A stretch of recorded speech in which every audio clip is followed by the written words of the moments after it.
My name is Josh Miller. I own Riverstone Kennels, and I've been training gun dogs for more than 16 years.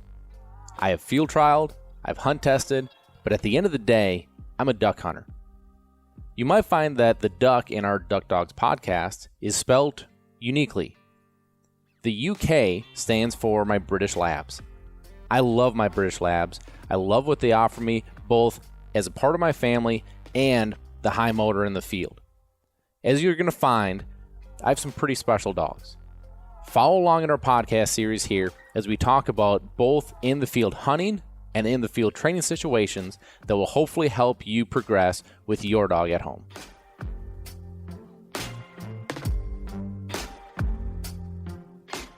Welcome to another episode of DUK Dogs. I'm Josh Miller, your host, and I have a super exciting, I think it's exciting anyways, fun episode here as I tell you about the Solo story. So before I get going here, I want to thank DUK, our presenting sponsor. DUK Premium Performance Sport 3020 is the blend of food that I feed, and I could not be happier with it.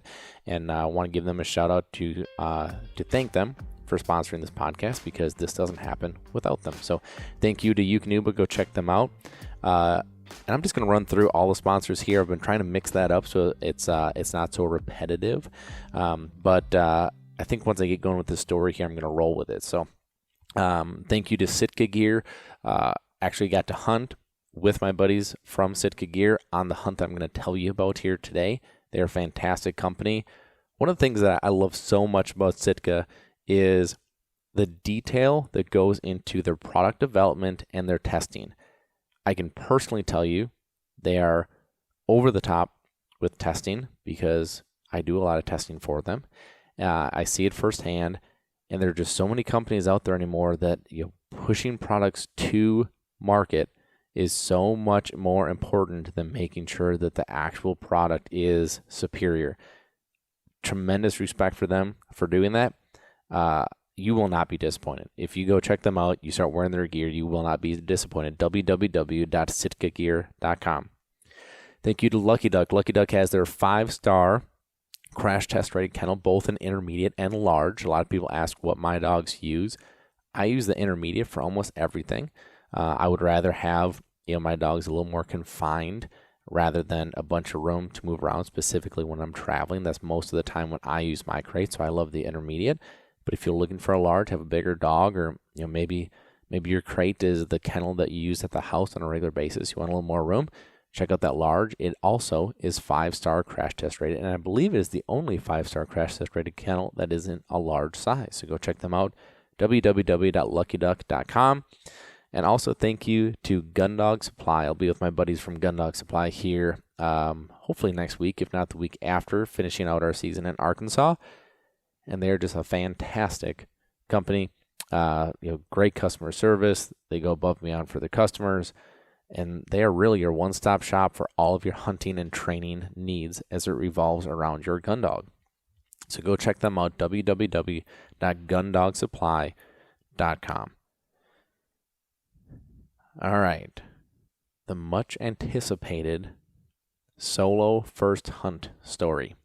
So if you guys have been following along on the Riverstone Kennels or my personal Instagram page or Facebook page for that matter, you have seen that Solo went on his first hunt. And when I say his first hunt, I mean his first hunt where he got to participate.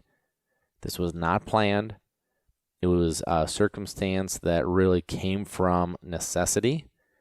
And I want to talk about why. I want to talk about the hunt itself. I'll kind of break it down for you. And there are a lot of questions that came out of this story, and so I want to address some of those as I go through this. But I believe I've talked about Solo up to this point in this podcast series.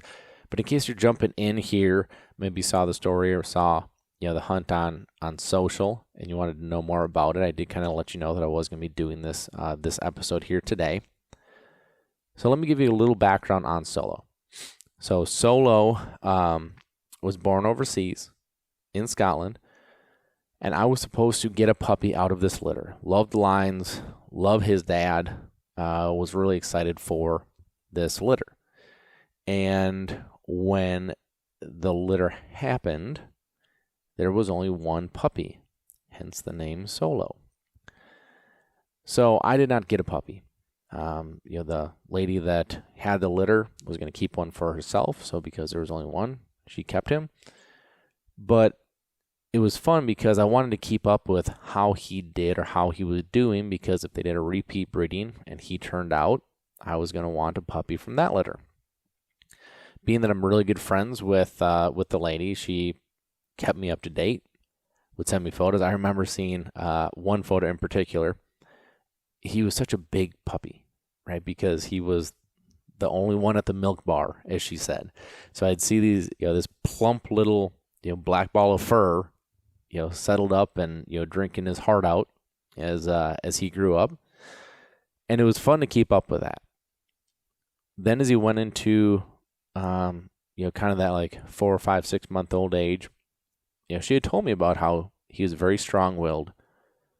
He had a lot of desire, a lot of will to please, and she was very, very excited about this dog. Well, then it got to the point that COVID hit, and she just was not able to get out and train with him as much as she wanted. And then it got to the point that as he was growing up, that one day she called me and she said, "Josh, Solo, I think, has a ton of potential. And I think that to get the most out of his potential, he should be with you. I think you would jive better with him. I think you'd be able to get the most out of him. I think he just has a higher ceiling for his future if he's with you." Now think about that. This is not someone that sells dogs for a living. She had a tremendously difficult time, one, admitting that, because I think she had a lot of, not only think, I know she had a lot of high hopes for having him be the field trial dog and everything else, but field trials were shut down. Travel specifically in the UK was super limited. Like, I feel like after hearing the stories, from my friends that were over in the UK, as far as like the restrictions and all the things that were going on, I feel very blessed to have not had that here in the States. I mean, it sounded really, really tough as far as restricting and not being able to go places or really do much of anything. So, but just think about that. Think about your personal dog coming to the conclusion that someone else could potentially get more out of him and trying to make the decision for him. Like, that is a tough thing, because Solo went everywhere with her. She did everything with him. She called him her baby. It's a very difficult decision. I have a tremendous amount of respect for her for making that decision. Well, of course, I couldn't say yes fast enough. Get Solo over here. And this last summer really was just putting him through the paces of training. So he's 1 year old. There are a lot of things, from my personal standpoint that I need my dogs doing. And for me, because of our breeding program and because of what I am trying to do, I'm trying to breed special dogs. Not good dogs, not even great dogs, special dogs. And special dogs don't come around every other dog. They come around once in a great while. So I need to make sure that everything is dialed in with these dogs as I move forward. So he's going through his training, and he's killing it. He's doing great. Like, he is my kind of dog. I love his pop. I love his motor. I love his drive. I love he's a team player. I love his build. I love his look. Like, I really do love everything about this dog at this point. But for me, I'm trying not to get ahead of myself. I'm trying not to say I'm keeping him. I'm trying not to say he's here, forever, because what happens is, if I fall in love with every dog I bring over, I would have 90 dogs at my house right now, which just doesn't work. So what happens is, if they're not deemed to be special and stay here as a part of the breeding program, then they're sold as finished dogs. So I finish their training. They get placed with the forever homes. Most of these dogs live better lives than I do, as they go to wherever they're going to live and get to be gun dogs and get to be really dogs of a lifetime for most people. So that's what he was doing. He was going through that training process. Now, when we got to the hunting season, we were just getting to the point that we were handling. Okay, so he's running his piles, he's whistle stopping en route, he's taking what I consider basic casts, but he's not finished. Not at least to where I need him to be. So as we get into season, I love, as you guys have heard me talk about, redshirting my young dogs. I love sitting them out for a year and making them sit and watch the environment, watch what I cannot teach, watch what I cannot show you in training. I cannot show you a big wad of mallards working the decoys, 8, 9, 10 times, not wanting to finish. I cannot show and teach you big Canadian honkers trying to sit right on top of you in the blind. I cannot teach you or show you a spec spin that will deafen you because of the noise, and there's so much chaos going on. I cannot teach you that, not in a trained situation. That has to be on the live hunt. And so way too often when young dogs go into these hunting seasons and they are not fully finished, they are not fully prepared, you put hurdles in front of yourself for the next training season. Maybe the dog starts breaking. Maybe it gets so anxious because so much is going on that it starts being vocal. And being vocal oftentimes is because he's anticipating the retrieve is coming next. There's so many things that can happen in the field. Okay, so he's has his basic handling done. He's not fully finished. What happens when I send him on a blind and he's like looking at this huge decoy spread, he's going, oh, there's scent in there, there's something there, I'm going to fight you. And all of a sudden, I get frustrated, I can't handle him, and then the wheels come off. There are too many things that can come on, or that can come out, that put myself in a bind as I look at the long term. Now remember, I am looking for something that I would say most people don't. I'm looking for that top percent of a percent of a percent. And so every hurdle that I can take away to not blind me and not distract me from that end goal, I'm going to do it. So we go through and they sit and watch. And they sit and watch other dogs retrieve. Now, he did this multiple times. The first time he ever did this was early season in North Dakota. It was North Dakota opener. And I remember he sat there and he watched Clyde in his first hunt. We had groups of 40, 50, 60 pintails sitting on top of us. And all I did was sit and watch that little black dog. And he was wide-eyed and he was taking it in. He was going, oh my gosh. And he sat there day after day and he watched the other dogs go pick up. He'd already been through honoring in training, so this was no different. But we were blowing his mind now. But what happened was he started to relax because he's like, all right, well, I'm just here to watch. It took that edge off. And so he was able to just sit and soak in the environment and soak in the chaoticness. Don't let the wheels come off. Now, I understand I'm in a unique situation because I have other dogs to hunt and I'm looking for something very particular, because I had a couple of people message me like, yeah, it's not really, I don't necessarily agree with it. I like to get my dog's exposure. Well, here's my thing. Okay. I get that you want to have your dog in the field. I do. I don't see a negative to sitting a dog out. Not one. You could fight me and say that, oh, he gets less retrieves over the course of his life, something like that. I don't see a negative. I see a lot of negatives that could potentially come out of hunting a dog that first year when they're not fully ready. And don't kid yourself. Most dogs are not ready that first season. Could it be breaking? Could it be vocalization? Could it be not honoring? Could it be blowing off whistles? Could it be not handling? Could it be, what is it? There are a lot of things that can come up.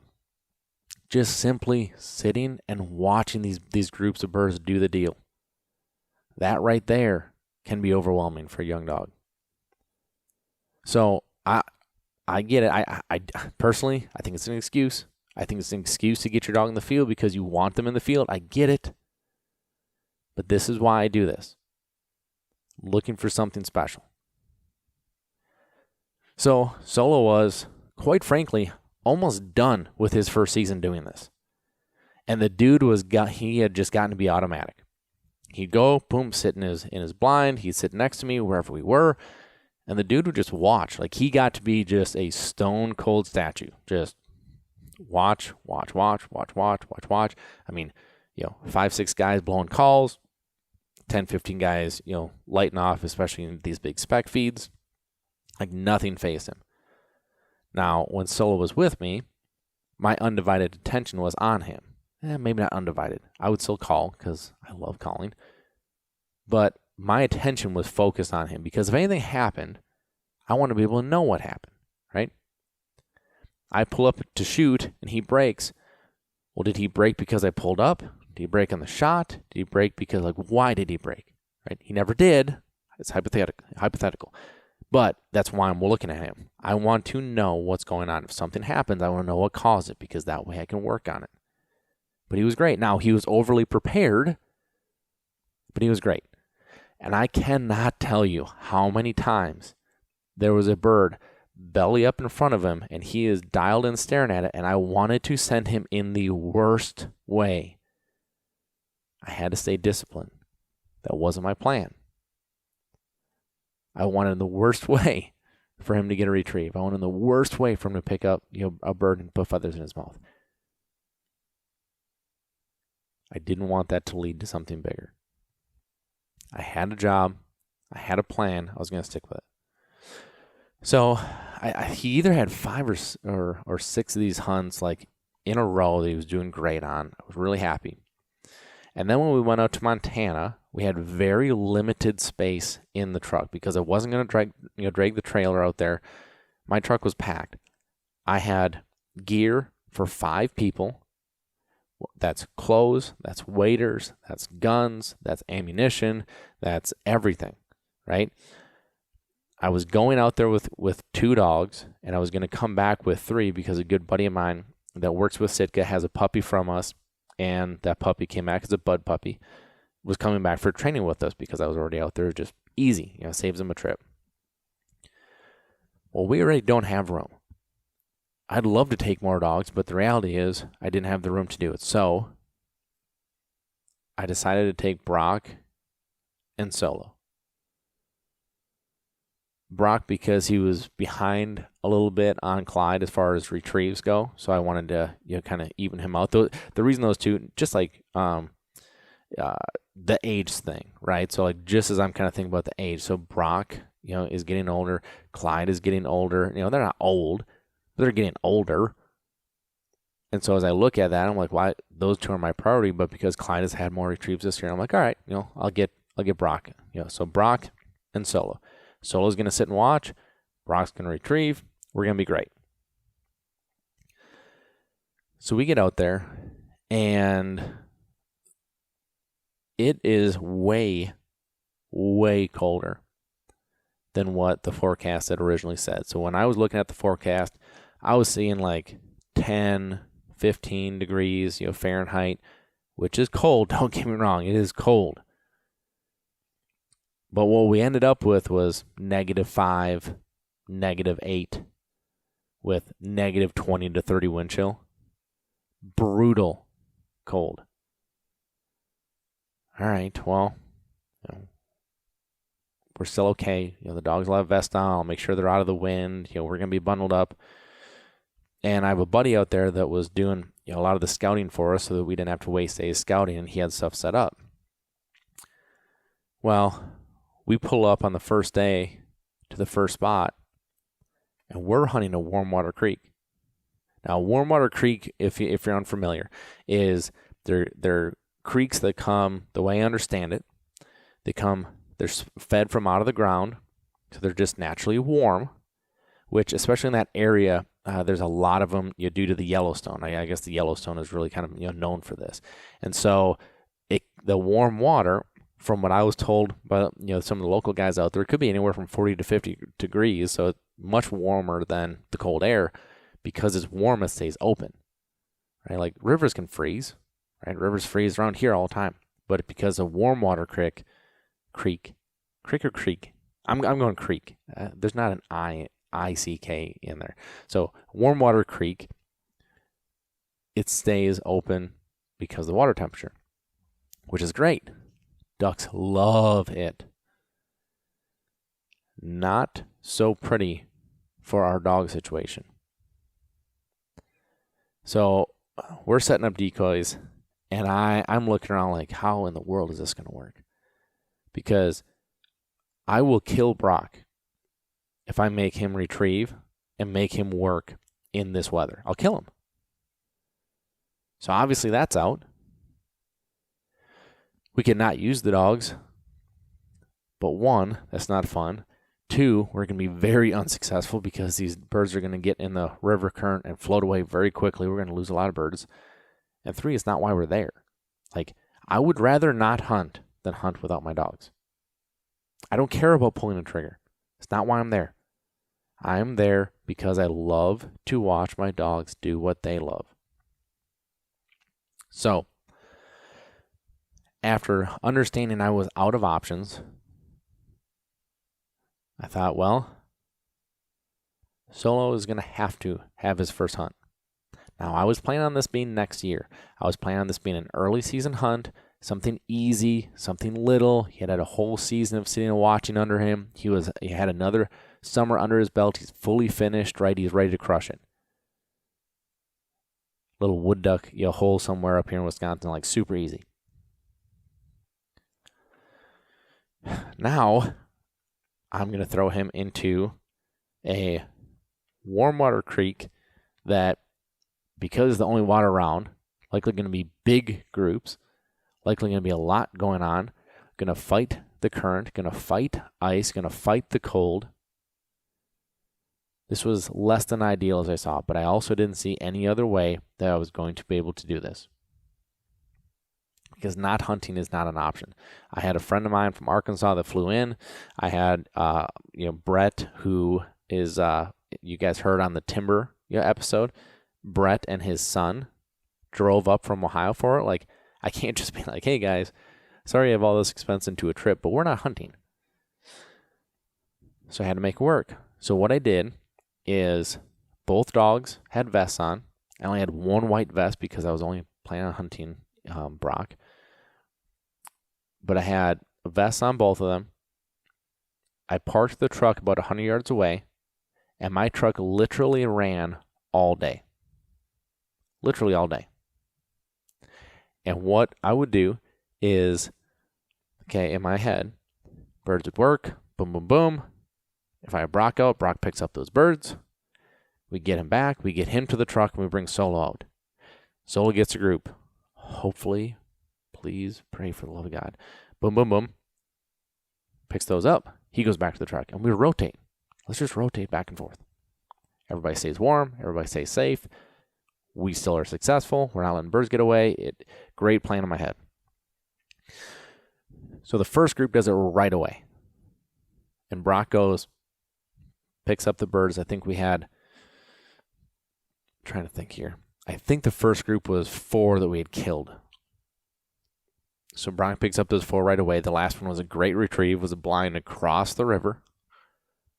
Goes across the river, picks up. It was a bull pintail, which these guys could not believe the pintails that they were killing in Montana. Like a lot of greenheads usually. Like these were big bull sprigs, just beautiful, gorgeous birds. So Brock picks this bird up. Boom, we're back. Great.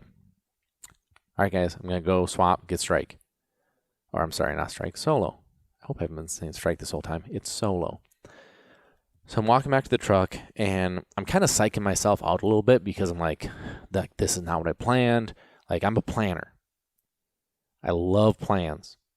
I love the process. I love building. Now, when I came to switch, Solo out,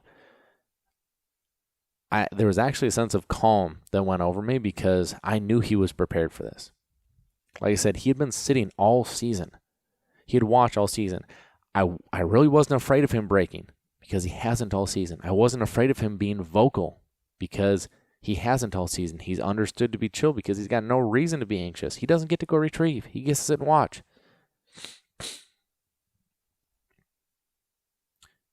He was perfectly obedient, walking to the blind.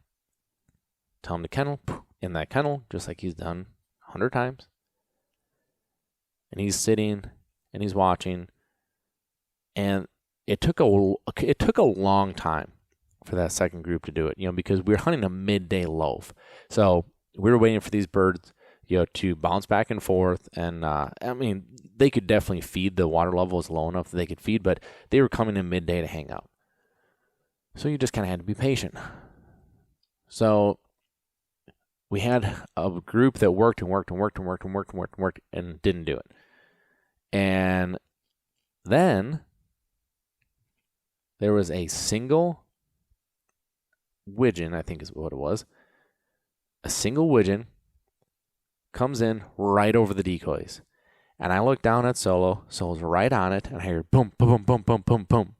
4 people unload their gun, shoot. I look up. That bird's still flying. That would have been perfect. Would have been perfect. I'm not going to say anything. Okay. About 2 minutes later, 2 Drake greenheads float right on top of the decoys. Boom, boom, boom, boom, boom, boom, boom. 2 birds fly away. I'm sitting here going, now I'm starting to kind of get a little gut ache going, oh my gosh, these would have been perfect. They would have been so perfect. But I keep watching him, and he's doing great. But in my head, I'm getting anxious. But in his head, he's not. Again, this is what he's been doing. He sits, he chills, he watches. No big deal. So the next bird that comes over is you could tell it was a big bull. And he sits and he spins. And like pintails do, they don't love to decoy usually right away. So he's going to sit and look.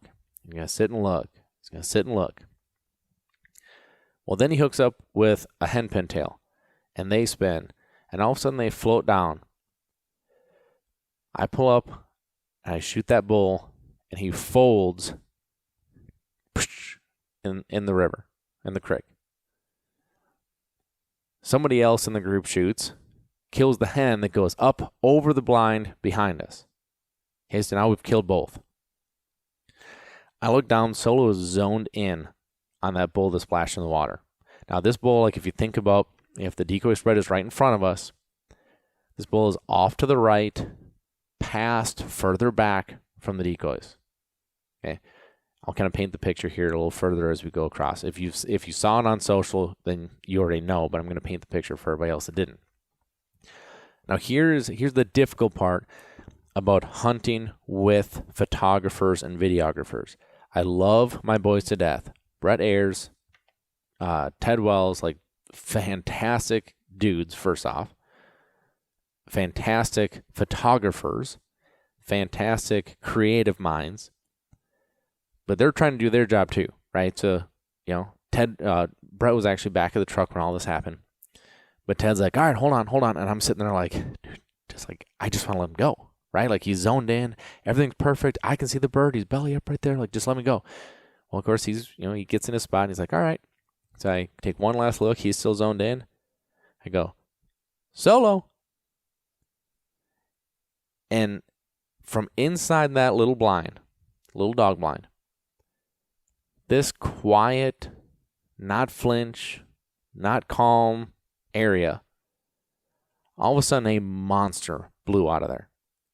He knew exactly what was going on. Again, he was over-prepared, right? He had been crushing it all season long, or all training season long. But he had not got to do this yet. So he comes flying out of that blind. And you could tell just by the way he was moving his body to get out of there, he wasn't expecting to get sent. He wasn't sitting there on his toenails shaking. He was still laying there chilling, but he was very zoned in. So when I said his name, it was his body kind of twisted and moved because oh my gosh, I get to go. He came flying out of there. Completely crushes the water. Angle entry. He didn't cheat the bank. He didn't run. And for me as a trainer, I'm sitting here going, I'm watching all of my work come through. I'm watching the lines that we have been working on at home, in the backyard, up in the kennel, the training field, up on our offsite properties. I was watching it all come together. He hits that water like a freight train. As he's going, taking this good line, he has an ice island that had formed that is in between him and the bird. Now, here's the more difficult part about this ice island. So not only is this ice island in between him and the bird, but it's a very cheaty situation. If you look at this ice island, again, the river's running, say, right to left. This ice island runs long ways with the river, and he is going to hit the very last couple feet at the left-hand side. So, be very easy for him to swim around and avoid that ice. He didn't. He hit that ice. He got up with his claws, used his DUK claws, got himself up over that, got on the ice, took that straight line, in the water on the other side, grabbed that bird, and even better, literally right back up on the ice. Didn't cheat it back around, right back up on the ice, straight line back to me, angle entry out of the water, all the way to, I am doing freaking backflips in my head. This could not have gone any better. I'm going to tell you why the straight lines are important later on, because it showed on this hunt. But it could not have gone any better. He is coming back to me. He's got the prettiest bull sprig in his mouth. He comes to heel, and he's going to finish his retrieve. Now, this is where Ted starts going, oh gosh, oh gosh, oh gosh. Bring him over here, sit him down, make him look at me. Well, he's thinking, I got an awesome photo with the snow and the mountains in the background and the steam coming off the creek, not crick. Why do I keep saying crick? Steam coming off the creek, like he's got the picture painted in his head. I'm sitting here going, I don't give a shit about what photo you're getting. I want to make this be a success. Happy, hoorah. But you spend enough time with people, you understand when something is special. Ted's enthusiasm was that this is special. And as much as I didn't want to, I'm like, he's literally coming, sitting at my side, heel holding this bird. He has done his job from start to finish flawlessly. Against my better judgment, I go, all right, heel. So he heels down with me, down a little closer to the water. I sit him down. I walk back, and I tell Ted, you better hurry up. Ted does his thing, taking his photos. And I'm like, okay, you're done. I walk back. I take that bird, and I'm so happy. Now, if you follow on social, if you follow Riverstone Kennels on social, you know the photo. If you don't, go check it out. It is gorgeous. I get what he was going for. And quite frankly, I'm extremely thankful that I have that photo forever now. That's a world-class photo. But for me, I looked at Whitney after I grabbed that bird, and she's beaming ear to ear, because Whitney gets it. She saw all the work I had put into this dog. She saw everything we were doing. She saw how much I was tempted throughout the season to send him on some of these bunny retrieves. When I say bunny, I mean easy, not an actual bunny. Easy retrieves. But I stayed disciplined on it. And even though this wasn't my plan, I could not have asked for a better situation. Could not have asked for him to handle that any better. I take that back. Could have definitely asked for a better situation. It could have been 60 degrees out in a wood duck hole and everything splashes and easy. It could have been a way better situation. Could not have asked for a better result. He crushed it. So now I'm again doing backflips. Now Whitney goes, that hen landed behind us. I'm like, Like, part of me doesn't want to send him. Part of me just wants to end on this happy-go-lucky retrieve. Hoorah, rah, sunshine and roses. We are going to, just be done. But that's not my style. So I walk him over. I can see that this is going to be a pretty easy blind as long as he takes his line, because he's going to eventually see this bird, right? So I walk him over there, and you can tell he has no idea what we're doing. He's jumping around. He's pumped up. He's excited. So I tell him to heel. Comes back into heel, and you can tell his head is swinging. He's going, okay, where are we going? What are we doing? I line him up. I say, heel. He sits down. He's got a good line. I do my cadence. I say dead. Put my hand down, and that dude leans forward and zones forward. He cannot see the bird at this point, but he knows what is going on. Now, in my head, where I'm at, because again, he is not to where I want him to be handling-wise. Again, this is one of the big reasons why he sat out. Why most of my dogs sit out. Really, quite frankly, all of my dogs. But he had the training that he knew how to run his lines. He knew what his whistle sits were. He knew what his casts were. And if I saw the slightest issue, I would have stopped him, brought him in, we were done. So, give him my cadence, dead. Put my hand down. He leans forward. I know he's got it. Back! He takes off in a way that it was very confident, and yet you could tell he had no idea where he was going, which is super fun for me.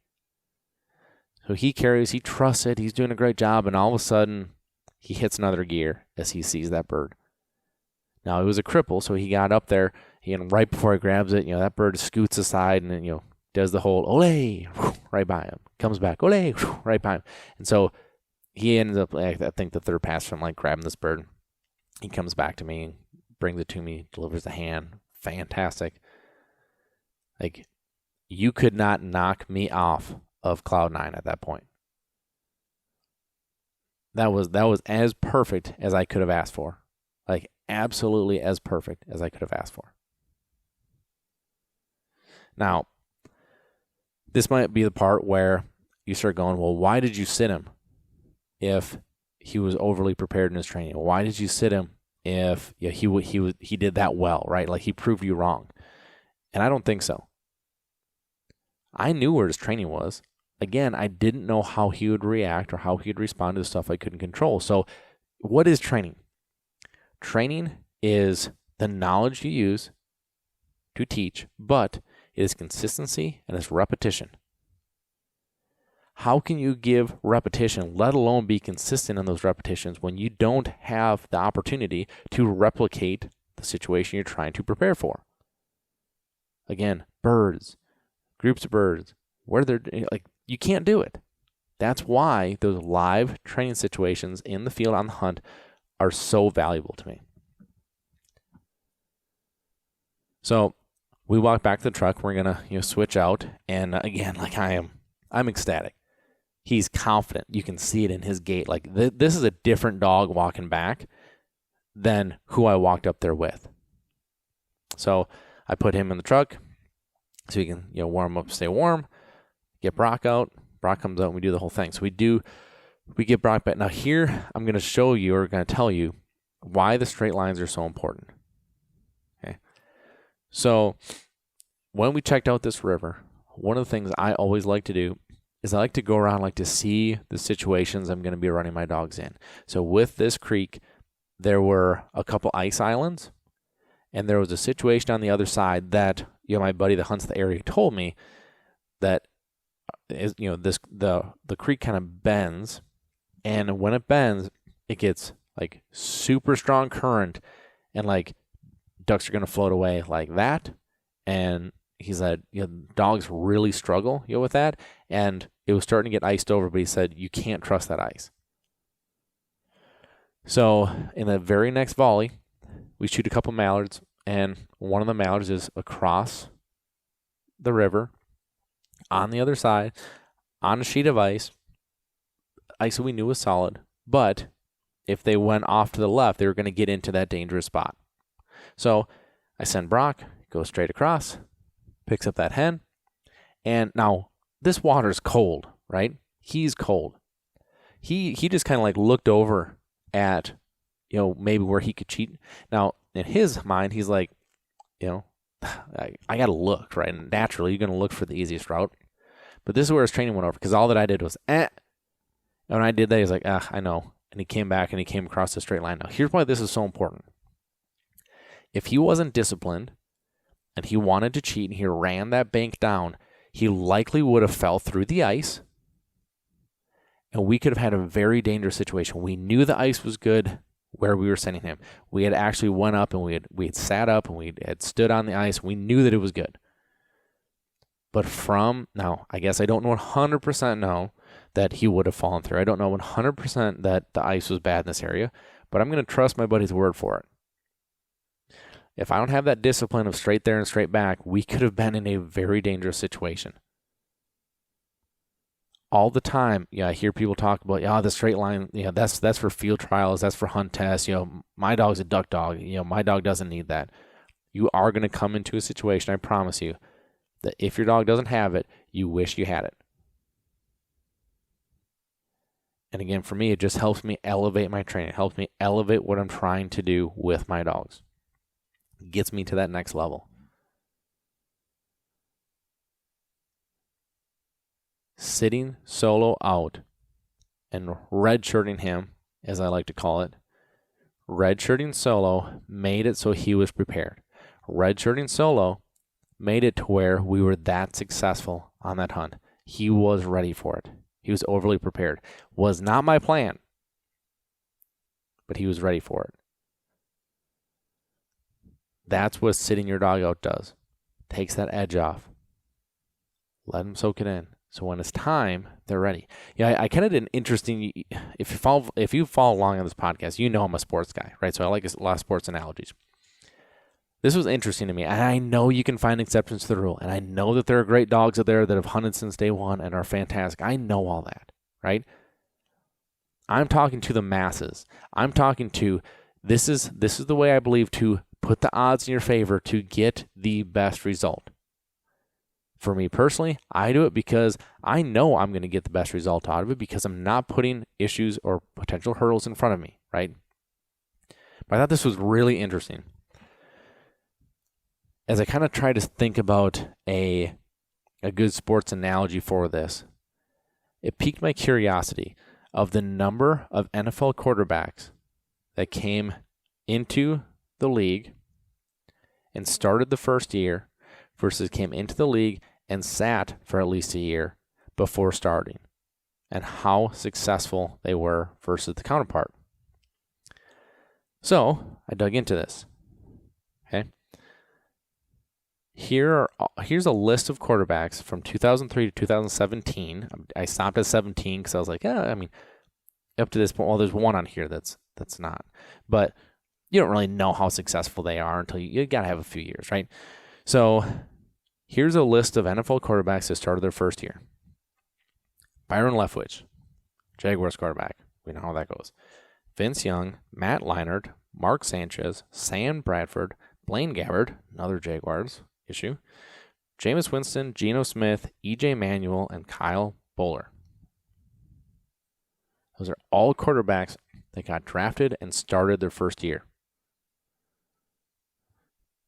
Now, let's look at the list that sat out, that learned, that got a feel for the game, they got a feel for the energy, the surrounding, the stadium, everything, right? Carson Palmer, Eli Manning, Phillip Rivers, Aaron Rodgers, Alex Smith, Jay Cutler, Jared Goff, Tom Brady, Patrick Mahomes. I know there are examples on each side of this. You could find quarterbacks that sat and didn't work out. You could find quarterbacks that started and did work out, right? But I'm just saying, that's a quick list that I came up with that it was really interesting to me. Yeah, it's not a science, but that's the way I look at it with these dogs. Give them that year to get under their belt. You look at a let's just take Vince Young, for example. I remember watching Vince Young win the national championship. Vince Young knew how to play the position of quarterback. Vince Young knew how to win. He knew how to be on a big stage. The NFL was different, right? Just because Solo does a great job in training, just because he's prepared, he does great, he's under control, does not mean that I can have the same expectations right away in the field. So what do? I bring him in the field. I let him chill out. I let him watch. This is how I have been successful. I'm not saying you have to do this, because I know there's going to be someone that messages me and tells me how my dog was so great from day one and blah, blah, blah, right? That's great. Love it for you. But I'm saying this is a great way to ease into it and make sure your dog is going to be successful. Now, you have to sacrifice a year. You have to sacrifice yourself not shooting, which some people just frankly can't do. But I think the positives greatly outweigh any negatives. Just like I believe the potential negatives outweigh any positives that you get from hunting a dog in that first season when they're not ready. I have a really good friend in Arkansas that's dealing with this exact same thing. He hunted his dog right away. Now his dog was doing great, right? Great in training, great motor, great control, great everything. But that dog started whining and being vocal about halfway through the season. And why did she start doing this? Because she started thinking every single time the triggers go off, I get to go next. And so when Nick made her sit and watch, she started, how annoying is that in the radio? It's just as obnoxious, if not more obnoxious, in the field. But now he has developed this issue that he is trying to fix, and it is so, so, so difficult to get over it. Trying to help you put your odds in your favor. Let's get back to Solo. I could not be happier with him. I could not be more proud of him. Now, like I had mentioned, leading up to this was not my plan. But now that he's hunted, I am going to hunt him probably a couple more times. But I'm still going to make him sit in the field and watch. I'm still going to stick with my plan. I'm just going to tweak it a little bit, right? Our goals and our plans stay fluid. So we had to deviate from the original plan due to necessity. That turned out really well. That doesn't mean that we just full-blown hunt and go nuts, right? I still want to stay disciplined with my plan. But now we tweak it. He's proven that he could do a couple things. So now, if we have a big rain out and we kill, 7, 8, 9 birds in a group, maybe Clyde gets 6 of them and Solo gets 2. He still has to honor the majority of it. He still has to be calm and steady. He still has to watch. He is still not thinking that if those guns go off, I go next. Because I do not want, I just won't accept a vocal dog. But now that we're down the road, let's see what we have. Again, I'm not going to run him on any big blinds. I'm still going to be very intentional. He is still going to hunt with an older dog. So you might be asking a question, okay, so what if the situation came up where you would have had to handle him on a big blind? I just would have walked him back to the truck, got Brock, went run up with Brock. I wasn't going to put myself in a situation to fail. I was going to keep it successful. That's why it ended up so good. We had a great time in Montana. We ended up hunting water more than expected. So the next couple of days, I did exactly what I just told you. I hunted him and Brock together if we were in a dry field situation. And if we were in a water situation, I did the exact same swap out. I'm not going to let you get crazy cold. You get your retrieves, go back to the truck, warm up. Next one out, flip back and forth. But on the field hunts, Solo, I'd say honored 90% of the time. Brock picked up the majority of birds, Solo honored, and every once in a while it sent Solo. So he got to build on his feather count, but he wasn't building that anxiousness, that anticipation. He wasn't that rubber band waiting to snap. It was an incredibly successful trip. I could not be happier. I could not be more proud. And I really think we're on our way to something. Yeah, I've been very critical of Solo up to this point because I wanted to make sure I knew what I had.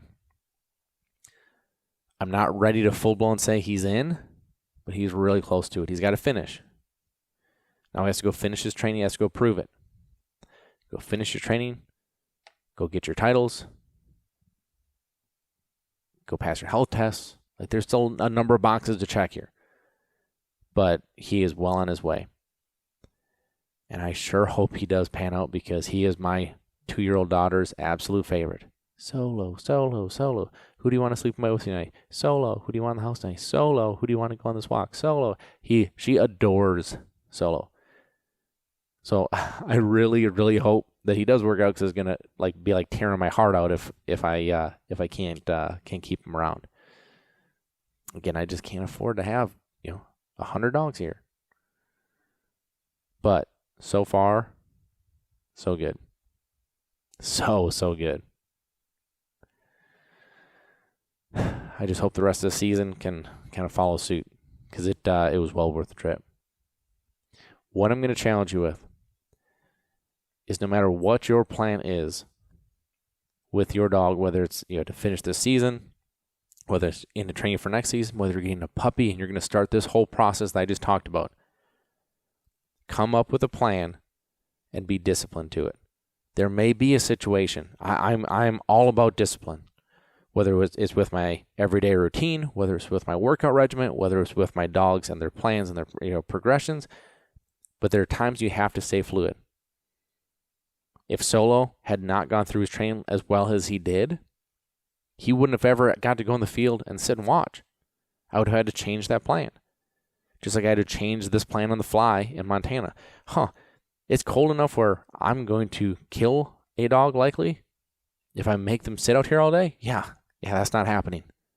And kill might be, maybe kill, maybe just hurt. It wasn't worth it either way, right? But necessity dictated that fluid movement. But he wouldn't have been there in the first place if he wasn't ready. Be disciplined with your plans. If you're disciplined with your plans, you will have the best results. Something I challenge you with.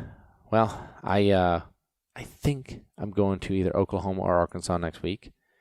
We only have a few weeks left of season, and I'm really anxious to keep going. A few weeks left, time to throttle down, time to power through, and kind of hit that finish line. And I hope we hit it really hard because I hope that we're just smashing and we don't want to stop. Last year was kind of like, wah, wah.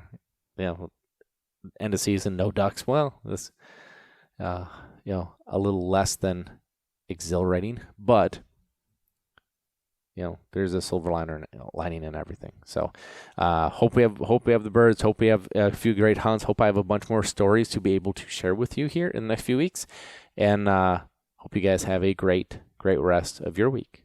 So, talk to you guys next week. Thanks for listening. Be sure to follow us on Facebook and Instagram. Leave us a review on iTunes, and a special thank you to Eukanuba, because without them, we couldn't do what we do here, bringing this information to you.